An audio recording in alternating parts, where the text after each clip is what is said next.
جو نیلم Jhelum hydro power project ہے اس کے اوپر شیلنگ کی گئی اور اس کو نشانہ بنایا گیا. آپ اس اگر دیکھیں تو یہاں پہ آپ کو جو ڈیمیج ہے, کچھ ڈیمیج جو ہے وہ نظر آئے گا.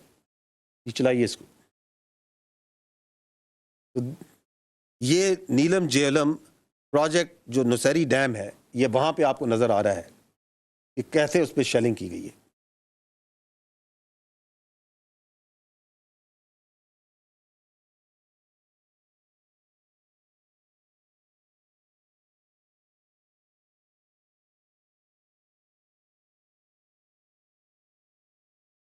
امپورٹنٹ پوائنٹ ٹو نوٹ از کہ اس کے بارے میں آپ کی انٹرنیشنل جو کمیونٹی ہے یا کنونشنز ہیں وہ کیا کہتے ہیں. I will take a minute so as to bring to your notice کہ article 54 of the 1977 edition call 1 of Geneva convention, کیونکہ یہ کچھ کنونشنز ہیں, کچھ نارمز ہیں جس کے مطابق تمام ممالک ایک دوسرے اس آرڈر میں زندہ ہیں. تو آرٹیکل 54 جنیوا کنونشن کا کیا کہتا ہے؟ وہ کہتا ہے it is prohibited to attack, destroy, remove اور render useless objects which are indispensable to the survival of the civilian population. اور اس میں سچ ایز میں وہ کہتا ہے that includes drinking water installations and supplies and irrigation works. اور additional protocol 1 of Geneva convention کا آرٹیکل 56 ایون مور ایکسپلسٹلی کہتا ہے works and installations containing dangerous forces, namely dams, dikes and nuclear electrical generating stations shall not be made the object of attack, even where these objects are military objectives, if such attack may cause the release of dangerous forces and consequent severe losses amongst the civilian population. یہ وہ conventions ہیں جن کے ذریعے آپ, میں اور مہذب دنیا ایک دوسرے کے ساتھ رہنا پسند کرتی ہے اور رہتی ہے. اور جب آپ ہائیڈرو پاور سٹرکچرز کو, جب آپ ڈیمز کو نشانہ بناتے ہیں تو you are in blatant violation of all these norms.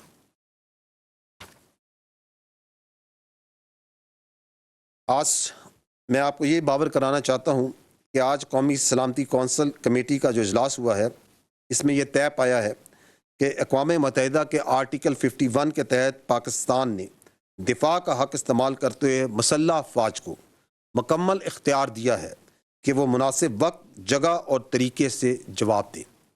قومی سلامتی کے اعلامیہ میں یہ بتایا گیا ہے کہ in consonance with article 51 of the United Nation charter, Pakistan reserves the right to respond in self-defense at time, place and manner of its choosing to avenge the loss of innocent Pakistani lives and blatant violations of its sovereignty.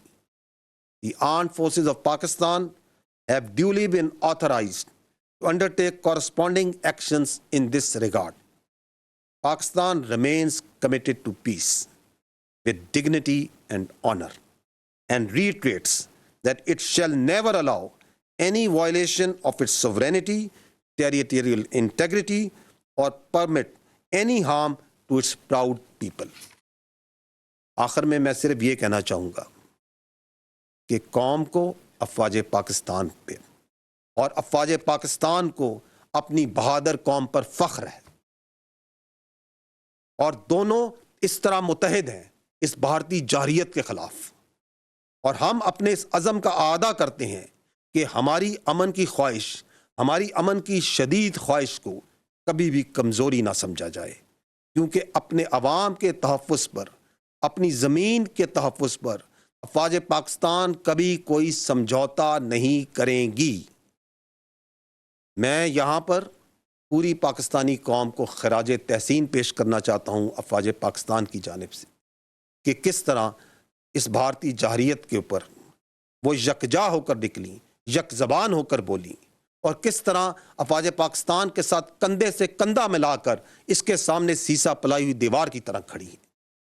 آپ سب اپنے ارد گرد, اپنے گھروں میں, اپنے گلی محلوں میں, اپنے شہروں میں, اپنے گاؤں میں اس جگانگت کو, اس ریزالو کو, اس اینگر کو یقیناً فیل کر رہے ہوں گے. I'll just show you a very small clip of this part. آخر میں صرف یہ کہنا چاہوں گا کہ پاکستان کی غیور عوام وہ پاکستان کی افواج یہ باور کرانا چاہتی ہیں کہ معصوم شہریوں کے ناحق خون کے آخری قطرے تک کا مکمل حساب لیا جائے گا انشاءاللہ۔ پاکستان زندہ باد، افواج پاکستان پائندہ باد۔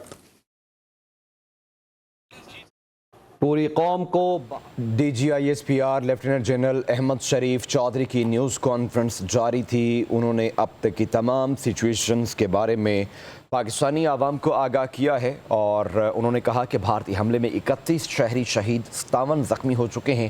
D G I S P R کا کہنا تھا کہ بھارتی بزدلانہ حملے کی جتنی بھی مذمت کی جائے اتنی کم ہے۔ انہوں نے کہا کہ معصوم شہریوں کو نشانہ بنانا اور مقدس مقامات پر حملہ کرنا، عالمی قوانین کی بھی جو ہے وہ توہین کی گئی ہے بھارت کی جانب سے، لیکن بزدل دشمن نے رات کے اندھیرے میں سویلینز پر حملہ کیا اور جو ہماری مساجد ہیں ان پر حملہ کیا۔ عبادت گاہوں پر حملے کی اجازت عالمی قوانین بھی نہیں دیتے۔